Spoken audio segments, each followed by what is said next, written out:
I think we should get into it. So with today's topic, it is about retention. And I think I might actually, I'll stop sharing because I feel like it's a bit more intimate, like just, talking to you guys this way. But basically, when you're hiring someone, sometimes you can spend weeks, months hiring the perfect person. And then once you've actually found that great candidate, it's amazing, but then they leave in like a year. And I'm sure everyone's had that sort of situation before, and that's not good. I can see Kristy here nodding, because unfortunately it does happen. And it's sort of, it's jarring. Like for a firm owner, you've done all these things, you think that you're doing the right things, and then all of a sudden your staff member's like, well, I'm leaving. It's not good. So I guess the biggest thing is that talent retention it's no longer about just perks or, ping pong tables back in the day when everyone was in the office.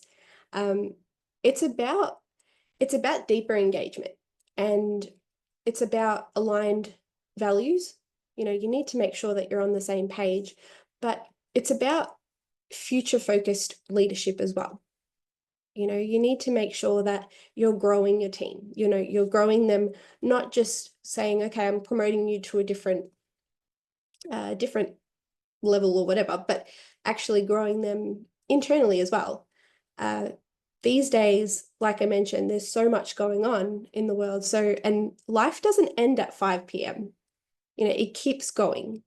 And I think it's important for firm owners to know that their staff have a life outside of work. They're not just grinders. You might have a grinder who is really good at their job and they can get the work done, but it's more than just they go to work and they switch off. Like there's so much more happening.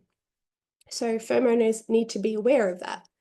And I did some research, and replacing an employee can cost anywhere between 50% and 200% of a staff member's salary.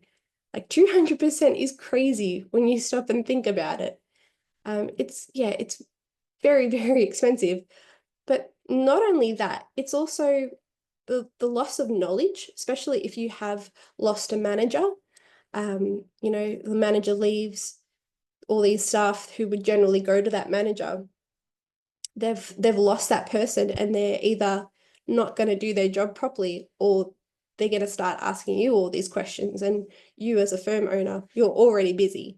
So that's really hard.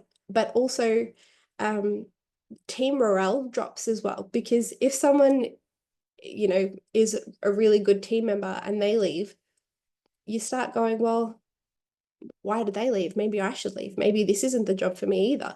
So you start to think about these things.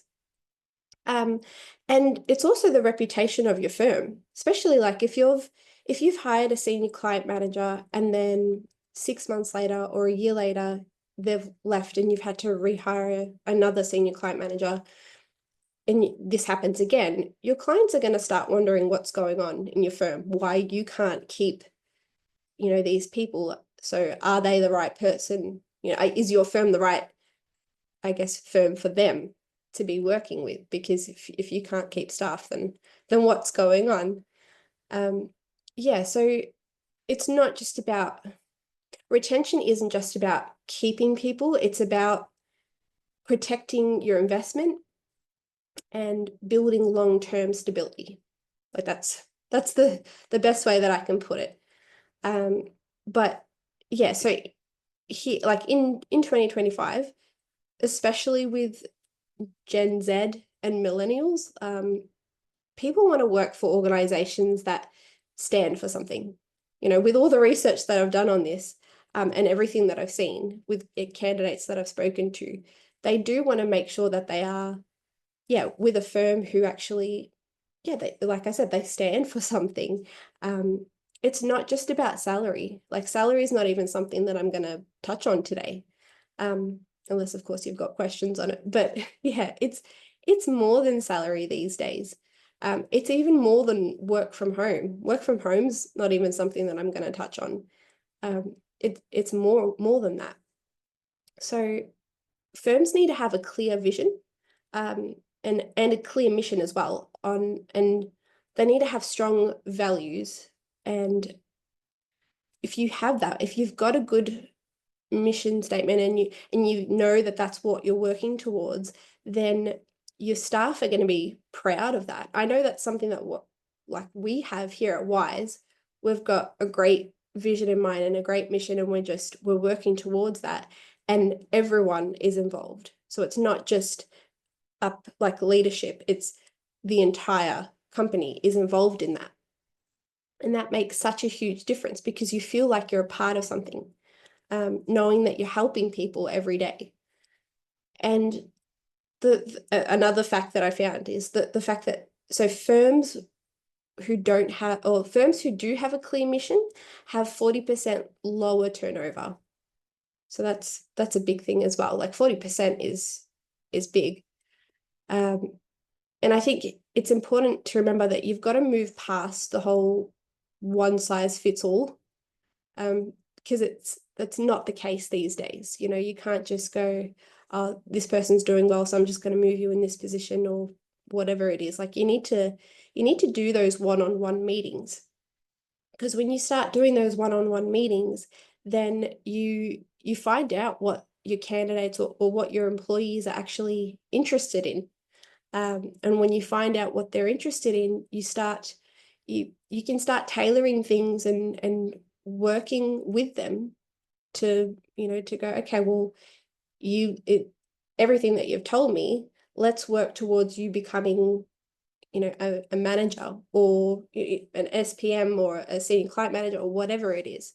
But if you don't know your employees, if you don't know anything about them, they just come to work, do their work and leave, then you're not going to know what makes them happy. You're not going to know, if they are unhappy and they are looking for another place. So I feel like I'm talking like, I hope I'm not giving everyone like too much information too quickly. But I would like to hear, Kristy, from you, if it's okay, in regards to your staff retention so far, what you've seen with your own firm. Is there like a key factor of something that's made, like, what's something that you've noticed staff are, if they're leaving, why are they leaving? Or if they're staying, why are they staying? Yeah, well, gone are the days of churn and burn, thank goodness. I had some very short-term team members, because I didn't really know what I was doing. I needed to work on my own leadership skills and have better processes in place to retain. I think I'm sure at some point in our careers we've all been an employee. So it's being able to think through that lens of, what did you used to like and dislike when you worked for someone else, and bringing that into your own leadership skills of creating a space where your team members feel supported, they feel seen and heard. And, sometimes you need to make the tough call of moving someone on too.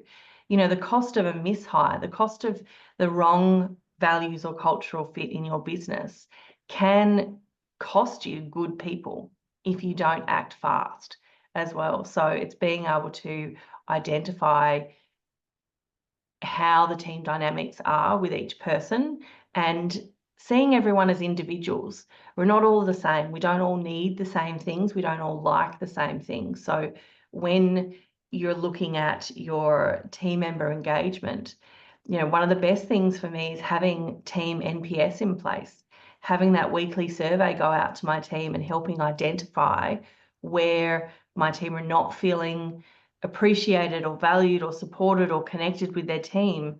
And then I have to think globally, because it doesn't tell me who's feeling out of alignment.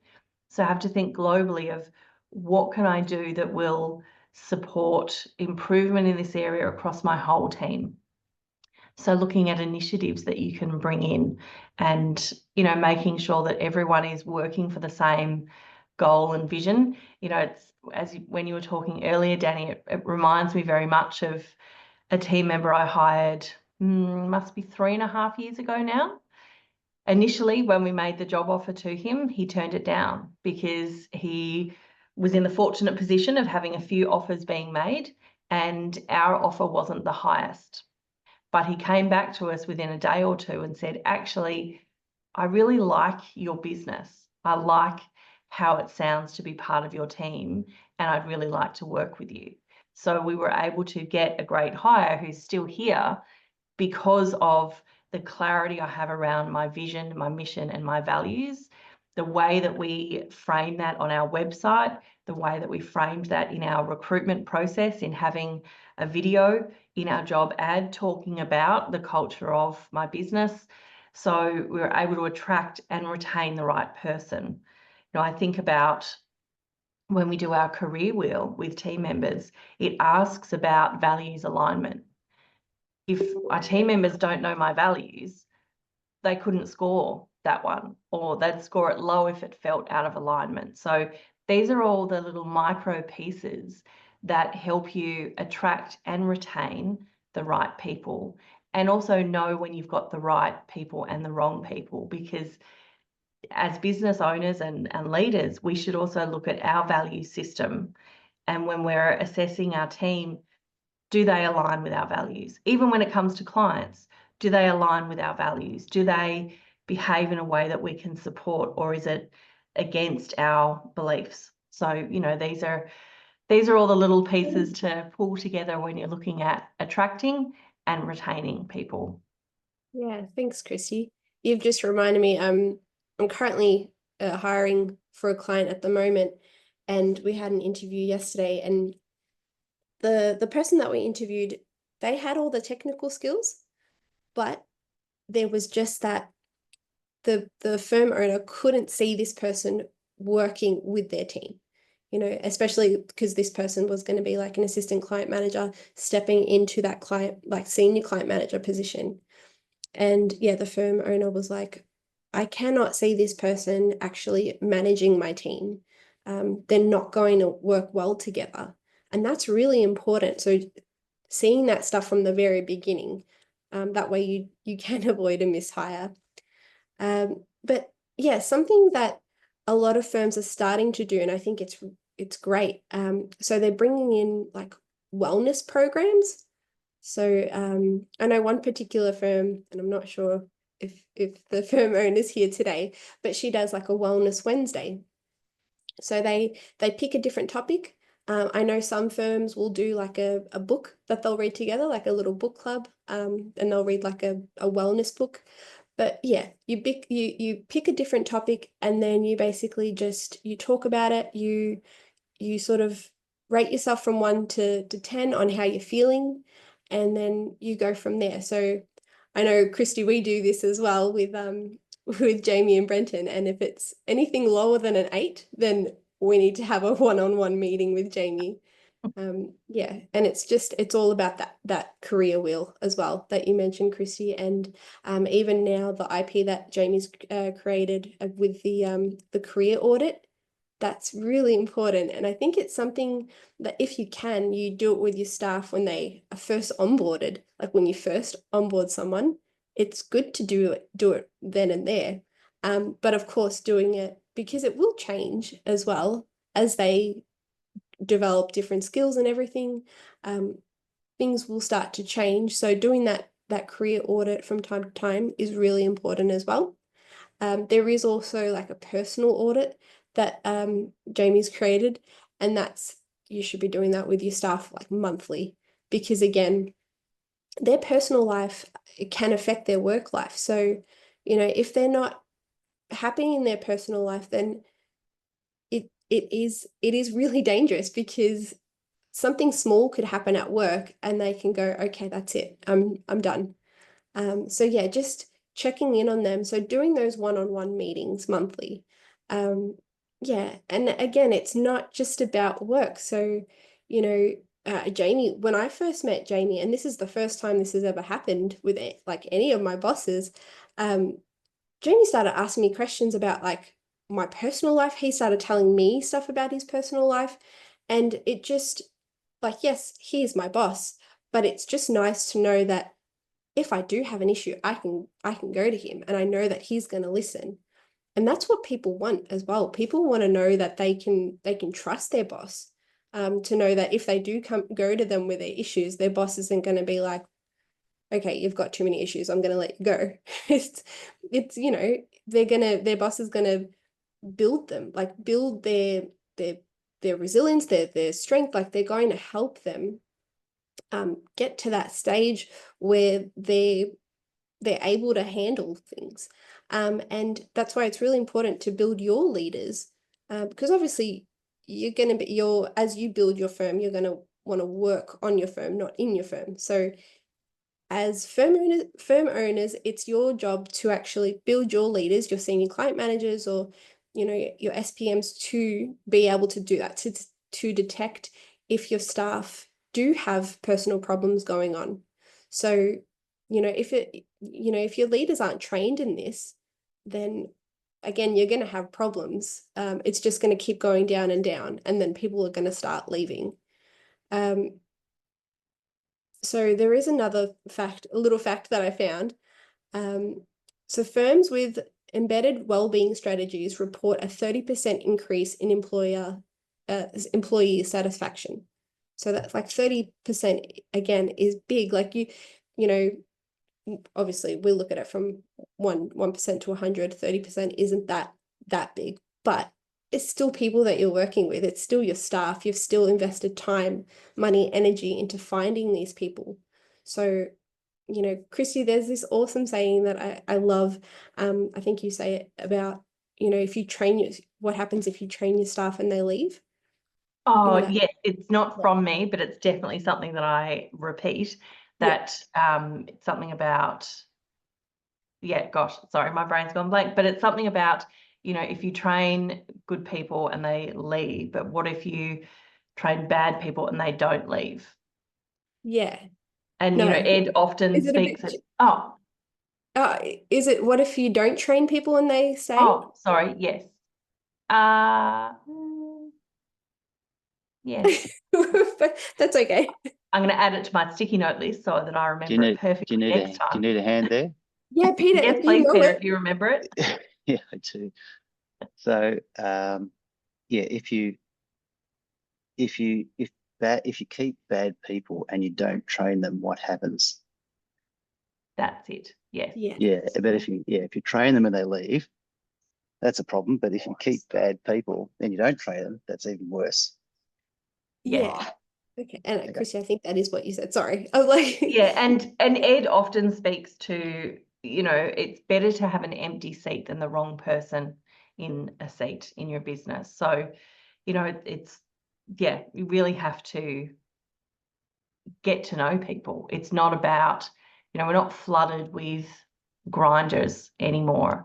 It's difficult to attract the right people in any role and to retain them, but retaining the right people, and wellness is a big part of that. I know for us, we have a few different wellbeing and wellness initiatives. We have a wellbeing allowance. So we're a fully remote team, and our team members have an allowance or budget every year for wellness improvement. So if they need something in their office to feel more comfortable, we've had a team member invest their allowance in a sit-stand desk. We've had another set up really cool keyboard mouse that just really excites him. He's a bit of a nerd. It's really cute. It's like an old Atari. If any of you are my vintage, then you'll know what I mean. So it's, for him, that just makes him feel excited to be at work. And for other team members, she was having back issues. So to be able to have the flexibility of a sit-stand desk was important for her. And, others, if they just need to get an extra massage, then they can use that wellbeing allowance towards that. So it's looking at, not everyone has the same needs, but how can you accommodate under the umbrella of wellbeing? Our team created, which was started by one of our team members' husbands. I don't know how he's still alive to tell the tale, but he suggested to his wife that she should walk more because she sits at her desk.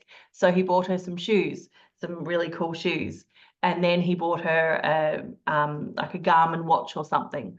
And she thought, well, this is great. I'm going to get my team members on board as well. So now they've created this online walking group where everyone can track their steps per day. They set mini targets. On a Monday, they look at last week's stats and they all support each other and say, oh, you didn't get as many, you okay? How are you feeling? So it's just created this little conversation with them. Our office manager often sends wellness emails to the team, reminders of stretching, some good ways to move when you're at your desk and just keep it fresh. So, you know, it's just seeing everyone as people, not just cogs in the wheel that turns your business.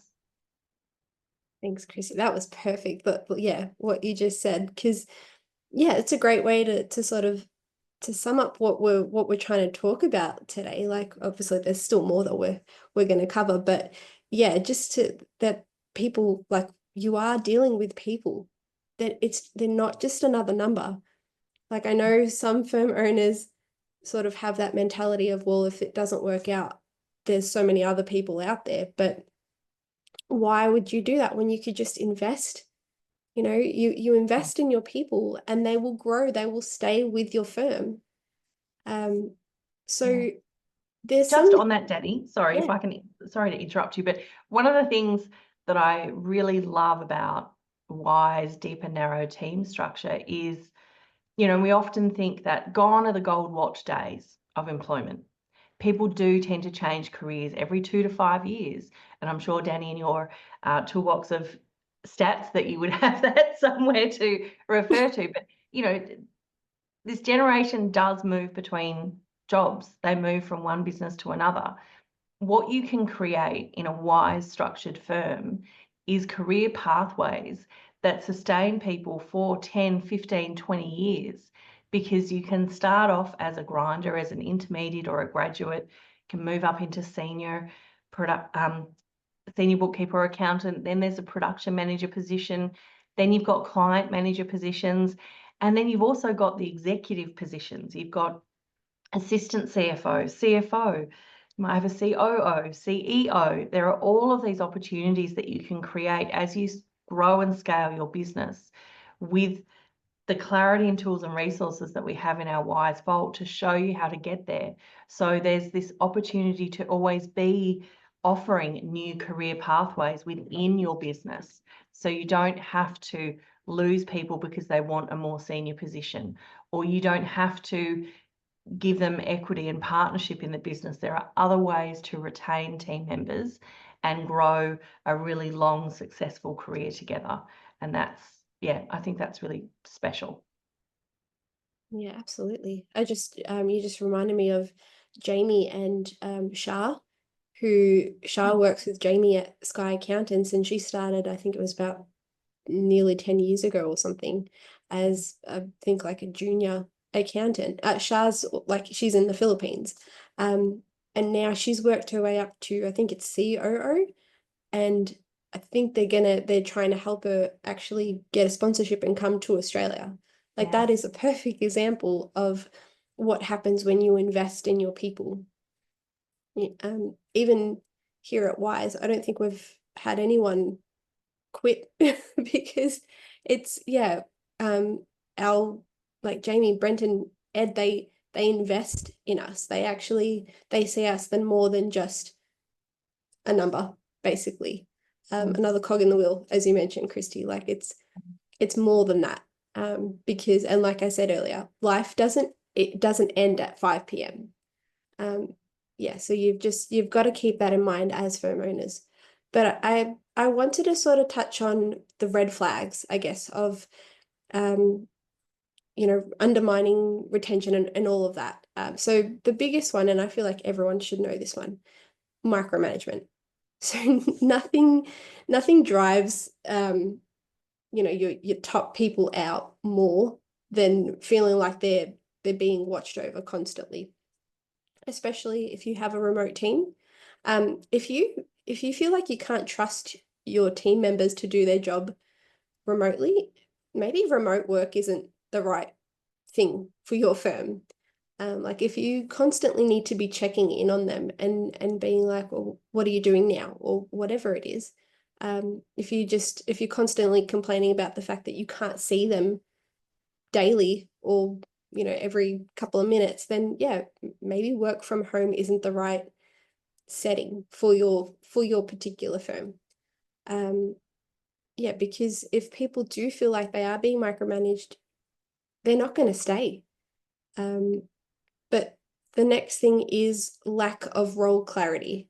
So, and I've dealt with a lot of candidates who have said to me that the reason that they're leaving their firms is because they don't know where they're going. They join the firm owner's like, yep, this is sort of what we're thinking at the moment, but we'll just work towards it, and nothing happens. Or the firm owner's like, I just need you to do this for now, and then yeah, we'll look at things later. Like if people don't know where they're going to be in, it doesn't necessarily have to be 12 months time, but even 2 years time or 3 years time, then they're going to start getting like restless, because no one wants to be stuck in the same role doing the same thing forever. You could still have your grinders doing that sort of thing, but if they don't see, like if they can't see themselves stepping into like a manager position, or even just training less experienced team members, if they're just constantly doing the same thing day in and day out, they're not going to be happy. They're not going to stay. They're going to want to join a firm that challenges them.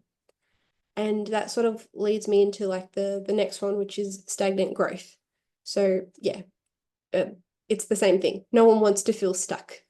People want to know that they are achieving goals and everything. And this is why the career audit is so important to do with your staff, because when you do the career audit with them, you can see what their skills are, what they're actually passionate about, what would be a good fit for them in terms of the role and everything. Another thing is, so the fourth thing is over reliance on perks. So, and I've written this little thing down: free coffee and a ping pong table won't fix a toxic culture.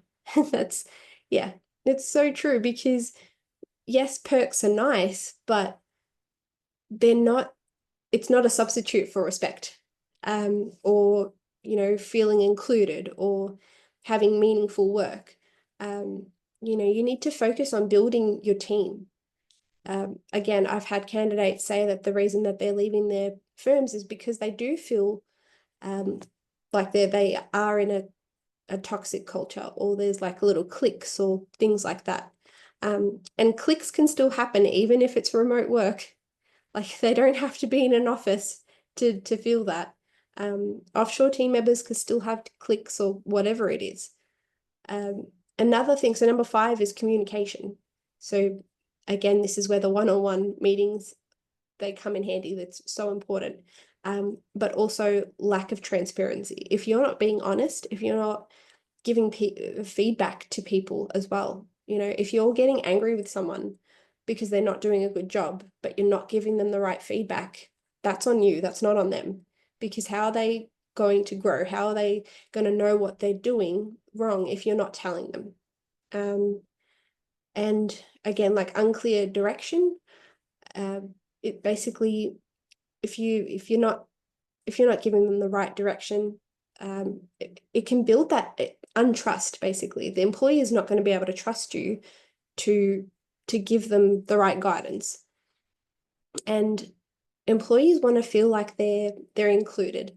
So, and even heard. And that's why the what's it called, Kristy, the NPS score? Yeah, that's why the NPS is so important to do with your team members. We do it every 2 weeks here at Wize, and it is really important because it means that Brenton and Jamie can get our feedback, and it is like it's anonymous. They don't know who it is unless we tell them, because there's a setting that you can say that it's from you. But yeah, your staff, if you're not putting those things into place, your staff they're not going to feel heard, and that's not good either, because like we've been saying this entire call, it's more than work. You want to build that team culture, that family, that respect, so that people feel comfortable enough to tell you their problems. you're not a counselor, but if your staff can trust you enough to go, okay, this is what I'm dealing with, and just feel heard, then you're on the right track. Whereas if they don't feel comfortable enough to tell you anything, that's when there's a problem. Number 7 is no work-life balance. So again, burnout. So burnout is real. It's, again, a lot of candidates who leave firms, they tell me that they're leaving because of burnout. And Chris, you would know this as well. Like, you've heard it so many times from candidates. You'll have a conversation with them and they're like, I'm leaving because of burnout. If you're constantly getting your staff to stay back and do more work, and not giving them any notice either, if you're just saying, okay, I need you to do this now, without, talking to them about it earlier, maybe the day before or whatever it is. But yeah, if you're constantly getting them to do overtime, your staff are going to go, well, what am I doing? Like, I'm not spending any time with my family. I'm just basically working all the time. So that they'll leave. That's the reality of it. If they feel like they're being overworked, they won't stay. Number 8 is inconsistent leadership. So leadership that frequently changes direction. So if your managers are basically just going, okay, we're going to do something this way, and then a week later they're like, this isn't working, we're going to do it another way, and they just keep constantly doing that because you haven't actually trained them to be good leaders, that's really dangerous. Because if you haven't trained them, how are they supposed to manage their team?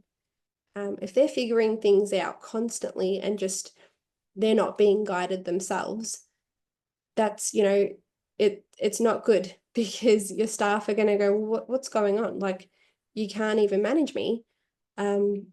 It's basically going to ruin that relationship.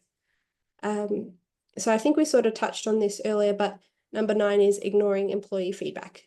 So, if you ask your employees for feedback, but then ignore it, like that, you just go, okay, well, thank you for that, but don't actually address it in the one-on-one meetings or whatever it is, your staff are going to feel like they're not being heard. They don't matter. They don't care. And yeah, it's just, they're going to leave. I know I've said that so many times, but it's true, because people want to know that their voices are being heard, and that what they're going through actually matters. If your staff are telling you, okay, I don't have the capacity to do this, and do the capacity planner, see what's going on, because that could be the case, or maybe they're not the right fit for the role. But yeah, actually do something about it. And then yeah, that's pretty much it. Like, that sums up everything. I do have number 10 as being toxic team dynamics, but again, we sort of touched on that earlier with the whole toxic culture and everything. But yeah, I will just sort of add, sometimes it can take one team member who has like that toxic, I don't know what the word is, but like, a toxic team member can ruin it for everyone, basically. And I've seen that in a lot of firms. Staff members will leave because of one person, especially if they feel like that one person basically controls everything, and the team doesn't feel like they have a say. So, what's the point of saying anything to my boss? And that's where that good communication with your staff come in handy, so that if your staff member do have an issue, and I know we talk about the no bypass policy and no triangles, that is 100% true. But if your staff are having issues with their team leaders, and their team leaders are toxic and not doing anything about it, if your staff don't feel comfortable to come to you and be like, there is an issue, I am being micromanaged, I'm being disrespected, spoken down to, whatever it is, if you don't build that relationship with your staff, they're not going to stay, but they won't tell you what's going on either, because they'll be scared. They'll be scared to mention anything about their team leader, and because they don't have that relationship with you, they'll just say, well, there's no point in sticking around, I'm just going to leave. So yeah, just something to be aware of there as well. So I guess the actionable points, the steps that firm owners should be taking, and you're probably going to be like, you sound like a broken record, but have your regular one-on-one meetings. Don't just do it, every 6 months. Like, it's not just about the performance reviews. It's about that constant open communication with your staff. And when you do the career wheel or the career order or whatever it is, if they do get below an 8, put steps into place to fix that. Have those meetings and go, okay, well, this is what we're going to work towards. This is how we're going to resolve this. Actually take the time to invest in your people